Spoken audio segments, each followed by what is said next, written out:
کبھی آپ نے اپنی زندگی میں ایسی بے بسی محسوس کی ہے، ایسی تنہائی کی جب دنیا کی ہر چیز، ہر دروازہ آپ کے لیے بند ہو چکا ہو؟ جب وہ لوگ جن سے آپ کو سب سے زیادہ امید ہو وہی آپ کو سب سے گہرا زخم دے جائے۔ ہم سب کی زندگی میں ایسے لمحے آتے ہیں جب ہمیں لگتا ہے کہ ہم بالکل اکیلے رہ گئے ہیں، لیکن آج ہم ایک ایسے سفر کی بات کریں گے جو انسانی صبر کی انتہا کا سفر ہے۔ ایک ایسا سفر جہاں امید نے دم توڑا، جہاں جسم لہو لہان ہوا، لیکن ایمان اور بھی بلند ہو گیا۔ یہ سفر ہے اللہ کے سب سے محبوب بندے، ہمارے اور آپ کے پیارے نبی محمد الرسول اللہ صلی اللہ علیہ وسلم کا۔ یہ کہانی ہے مکہ سے طائف کے اس سفر کی جس نے آسمان کو بھی رلا دیا۔ یہ وہ کہانی نہیں جو صرف سننے کے لیے ہے، یہ وہ کہانی ہے جو دل میں اتارنے کے لیے ہے، کیونکہ اس کہانی کے ہر موڑ پر ہم سب کے لیے ایک سبق ہے۔ یوم الحزن یعنی غم کا سال۔ اس سفر کو سمجھنے کے لیے ہمیں پہلے اس منظر کو دیکھنا ہوگا جس میں رسول اللہ صلی اللہ علیہ وسلم گھرے ہوئے تھے۔ یہ نبوت کا 10واں سال تھا۔ اس سال کو سیرت میں عام الحزن کہا گیا ہے، اس کا مطلب ہے غم کا سال۔ لیکن کیوں؟ کیونکہ اس ایک سال میں اللہ کے رسول نے اپنے 2 سب سے بڑے سہارے کھو دیے۔ پہلے ان کی محبوب بیوی، ان کی ہمدرد، ان کی راجدان ام المومنین سیدہ خدیجہ رحمت اللہ علیہا۔ تصور کیجئے ان کا مقام۔ جب پہلی وحی آئی اور رسول اللہ صلی اللہ علیہ وسلم ہرا کی غار سے کانپتے ہوئے لوٹے تو یہ خدیجہ رحمت اللہ علیہا تھیں جنہوں نے انہیں کمبل اوڑھایا اور فرمایا، ہرگز نہیں، اللہ آپ کو کبھی رسوا نہیں کرے گا۔ آپ رشتہ داری نبھاتے ہیں، بے سہاروں کا بوجھ اٹھاتے ہیں، مہمان نوازی کرتے ہیں اور حق کی راہ میں دوسروں کی مدد کرتے ہیں۔ یہ تھی ان کی طاقت، وہ ان کی ہمت تھی، اور وہ چلی گئی۔ کچھ ہی ہفتوں بعد دوسرا پہاڑ بھی ٹوٹ گیا۔ ان کے چاچا ابو طالب ایمان نہیں لائے تھے، لیکن ان کا دل اپنے بھتیجے کے لیے ڈھال سا کام کرتا تھا۔ وہ مکہ کے سردار تھے۔ صحیح البخاری میں آتا ہے کہ ایک مرتبہ قریش نے ابو طالب سے کہا کہ اس لڑکے کو ہمارے حوالے کر دو، بدلے میں مکہ کا سب سے خوبصورت نوجوان لے لو۔ ابو طالب نے انہیں جھڑک دیا۔ انہوں نے ہمیشہ اپنے بھتیجے کی حفاظت کی، لیکن اب ابو طالب بھی نہیں رہے۔ آپ دیکھیے مکہ میں اب کیا منظر ہے۔ گھر کے اندر کا سکون بھی چلا گیا اور گھر کے باہر کی حفاظت بھی اٹھ گئی۔ قریش شب اور بھی بے لگام ہو گئے، ظلم کی انتہا ہو گئی۔ کوئی دن ایسا نہیں گزرتا تھا جب اللہ کے نبی کو تکلیف نہ دی جاتی ہو۔ کبھی ان پر اونجھڑی ڈالی جاتی، کبھی ان کا گلا گھونٹنے کی کوشش کی جاتی۔ ایسے میں اللہ کے نبی صلی اللہ علیہ وسلم نے مکہ سے باہر کی طرف دیکھا۔ انہیں ایک نئی جگہ کی تلاش تھی، ایک ایسی زمین جو لا الہ الا اللہ کی صدا کو قبول کرے، جسے وہ دین کا مرکز بنا سکے۔ ان کی نظر مکہ سے قریب طائف پر پڑی۔ طائف ایک سرسبز ہرا بھرا علاقہ تھا۔ وہاں بنو ثقیف کا قبیلہ آباد تھا، جو قریش کے بعد سب سے مضبوط قبیلہ مانا جاتا تھا۔ رسول اللہ صلی اللہ علیہ وسلم نے سوچا شاید وہاں کے لوگ حق کو قبول کر لیں، شاید وہ انہیں اور ان کے مسلمان ساتھیوں کو پناہ دے دیں۔ اس امید کو دل میں لیے ایک سفر شروع ہوا۔ یہ کوئی عام سفر نہیں تھا۔ یہ مکہ سے طائف کا سفر تقریباً 90 سے 100 کلومیٹر کا تھا، اور رسول اللہ صلی اللہ علیہ وسلم نے یہ سفر پیدل طے کرنے کا فیصلہ کیا۔ کیوں؟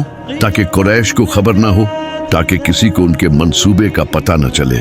اس سفر میں ان کے ساتھ صرف ایک شخص تھا، ان کے آزاد کردہ غلام اور ان کے منہ بولے بیٹے سیدنا زید بن حارث۔ آپ اس منظر کو دیکھیے، عرب کی دھوپ، جلا دینے والا صحرا، 2 لوگ دنیا کی سب سے بڑی امید دل میں لیے چپکے سے مکہ سے نکلتے ہیں۔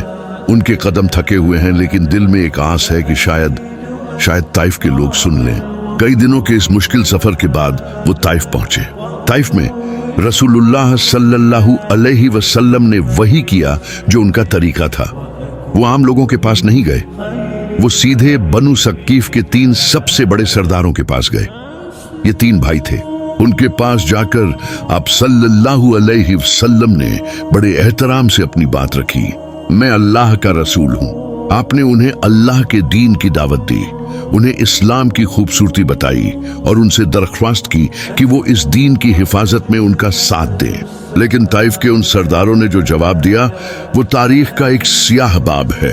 एक ने मजाक उड़ाते हुए कहा, अगर अल्लाह ने तुम्हें रसूल बनाया है तो मैं काबे का गलाफ नोच रहा हूँ, यानी मैं इतना बड़ा गुनहगार हूँ अगर ये सच है। दूसरे ने कहा, क्या अल्लाह को तुम्हारे सिवा कोई और नहीं मिला था रसूल बनाने के लिए? और तीसरे ने जो कहा वो सबसे बुरा था। उसने कहा, मैं तुमसे बात ही नहीं करूंगा, क्योंकि अगर तुम वाकई रसूल हो तो तुमसे बात करना बेअदबी है, और अगर तुम झूठे हो तो तुम इस लायक नहीं कि तुमसे बात की जाए। आप सल्लल्लाहु अलैहि वसल्लम के दिल पर क्या गुजरी होगी? इतनी दूर का सफर, इतनी उम्मीद और ये जवाब। लेकिन बात यही नहीं रुकी।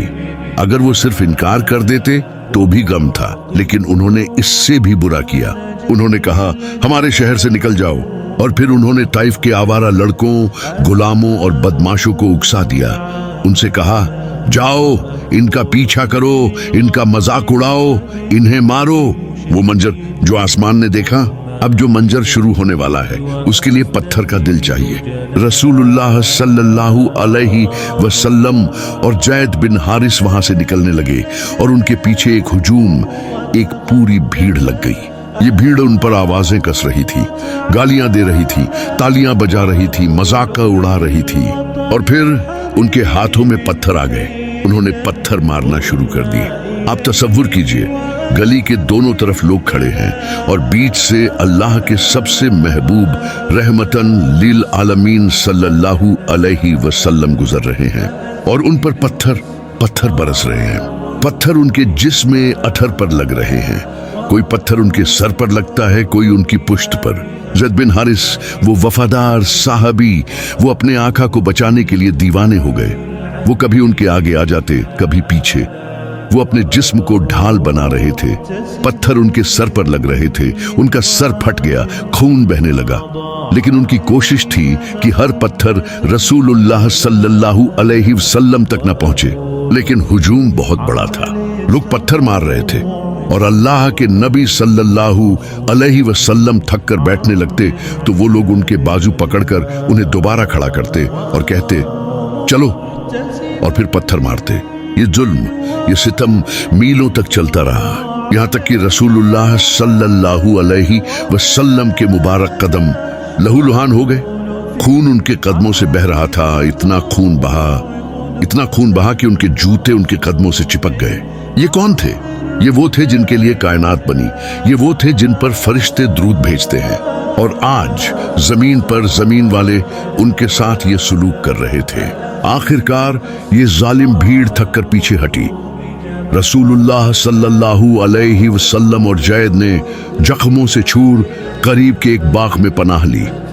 ये बाग मक्का के दो सरदारों उतबा और शैबा का था, जो खुद उनके दुश्मन थे, लेकिन उस वक्त उन्हें सिर्फ एक साये की तलाश थी।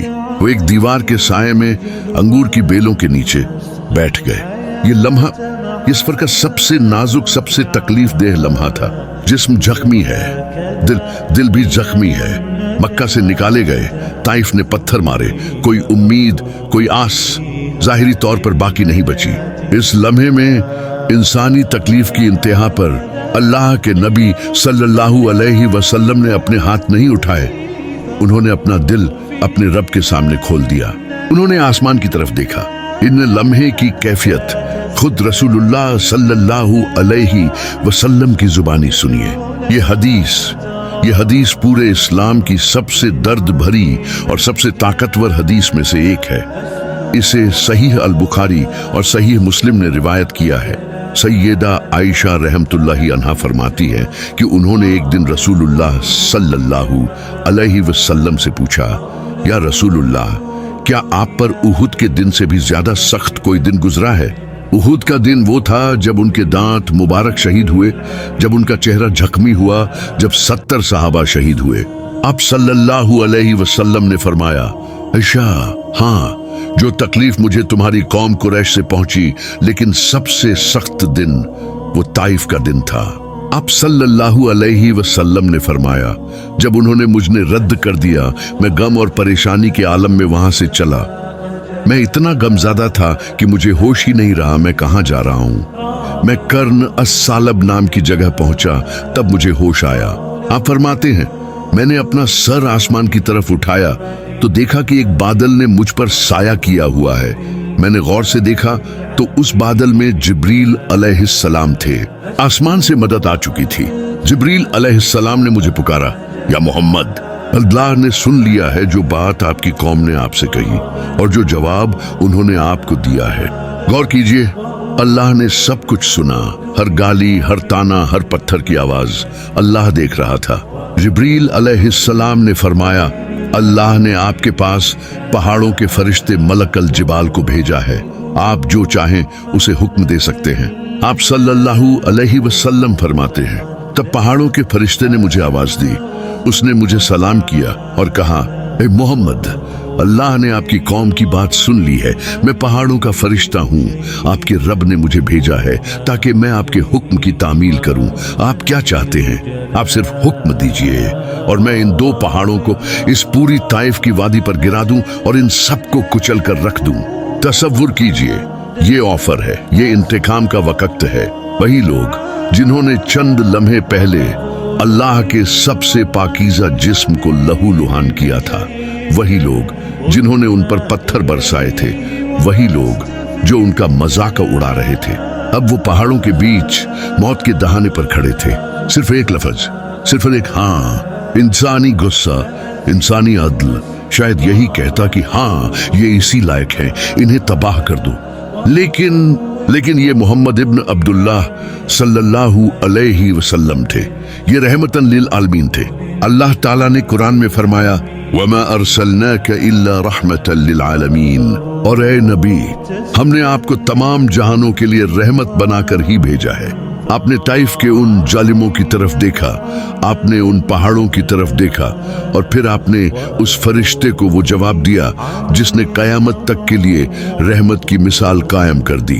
आप सल्लल्लाहु अलैहि वसल्लम ने फरमाया, नहीं, बल्कि मैं उम्मीद करता हूँ कि अल्लाह ताला इनकी नस्लों से, इनकी पुश्तों से ऐसे लोगों को पैदा फरमाएगा जो सिर्फ एक अल्लाह की इबादत करेंगे और उसके साथ किसी को शरीक नहीं ठहराएंगे। अल्लाहु अकबर। यह है हमारे नबी का किरदार, यह है उनका सब्र, यह है उनकी रहमत। उनका जिस्म जख्मी था लेकिन उनकी रूह में उन जालिमों के लिए भी बद्दुआ नहीं थी। उन्हें उनकी नस्लों की फिक्र थी, उन्हें हिदायत की फिक्र थी। उनका दर्द उनकी रहमत पर गालिब नहीं आ सका। ये सफर ताइफ का ये वाकया मक्का लौटकर खत्म नहीं हुआ। रसूलुल्लाह सल्लल्लाहु अलैहि वसल्लम जख्मी हालत में मक्का वापस आए, लेकिन मक्का में दाखिल होना भी अब आसान नहीं था। उनके पास अब्बू तालिब की हिफाजत नहीं थी। आपको मक्का में दाखिल होने के लिए एक मुशरिक सरदार मुतिम इब्न आदी की जिवार लेनी पड़ी। आप सोचिए, कायनात का सरदार अपने ही शहर में एक गैर मुस्लिम की पनाह में दाखिल हो रहा है। लेकिन इस पूरे सफर में सबकन क्या है? जब आपकी जिंदगी में मुश्किलें आईं, जब लोग आपको रिजेक्ट करें, जब आपको लगे कि आप बिल्कुल अकेले पड़ गए हैं, तो ताइफ के सफर को याद कीजिए उन कदमों को जो लहूलुहान थे लेकिन हिदायत की उम्मीद में चलते रहे। हम जरा सी तकलीफ पर हिम्मत हार जाते हैं, लेकिन उन्होंने पत्थर खाकर भी हिदायत की उम्मीद नहीं छोड़ी। याद कीजिए उस दिल को जो इंतकाम ले सकता था लेकिन उसने माफ कर दिया। हम छोटे छोटे इख्तिलाफ पर दिलों में नफरतें पाल लेते हैं। उन्होंने अपने खून के प्यासों को उनकी नस्लों के लिए माफ कर दिया। जब जमीन के सारे दरवाजे बंद हो गए तो अल्लाह ने आसमान से जिब्रील को भेज दिया। आपकी दुआ, आपकी फरियाद कभी वेस्ट नहीं जाती। हो सकता है जमीन वाले आपको न सुने, लेकिन आसमान वाला, अर्श वाला आपकी हर आह को सुन रहा है। और पता है इस कहानी का सबसे खूबसूरत हिस्सा क्या है? रसूलुल्लाह सल्लल्लाहु अलैहि वसल्लम की वो उम्मीद। मैं उम्मीद करता हूँ इनकी नस्लों से अल्लाह ने उस उम्मीद को पूरा किया। चंद साल बाद, फतेह मक्का के बाद, यही ताइफ के लोग, यही बनु सकीफ, उनका पूरा कबीला खुद मदीना चलकर आया और सबने इस्लाम कबूल कर लिया। अल्लाहु अकबर। यही इस्लाम की खूबसूरती है। आज 1400 साल बाद हम और आप यहाँ हैं। हम उस उम्मीद का हिस्सा हैं जो रसूलुल्लाह सल्लल्लाहु अलैहि वसल्लम ने उस दिन ताइफ के बाग में की थी।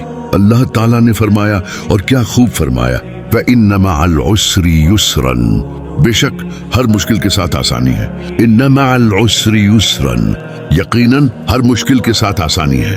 अल्लाह से दुआ है कि अल्लाह ताला हमें अपने नबी रसूलुल्लाह सल्लल्लाहु अलैहि वसल्लम के सब्र, उनकी रहमत और उनके ईमान का एक छोटा सा हिस्सा भी नसीब फरमाए, और कयामत के दिन हमें उन्हीं के झंडे के नीचे जमा फरमाए। आमीन या रब्बल आलमीन। अगर आपको ये वीडियो थोड़ी भी अच्छी लगी हो तो प्लीज हमें सपोर्ट कीजिए, इस वीडियो को लाइक एंड चैनल को सब्सक्राइब कर दीजिए, और हाँ, कमेंट करके बताइए नेक्स्ट वीडियो किस टॉपिक पर लाए।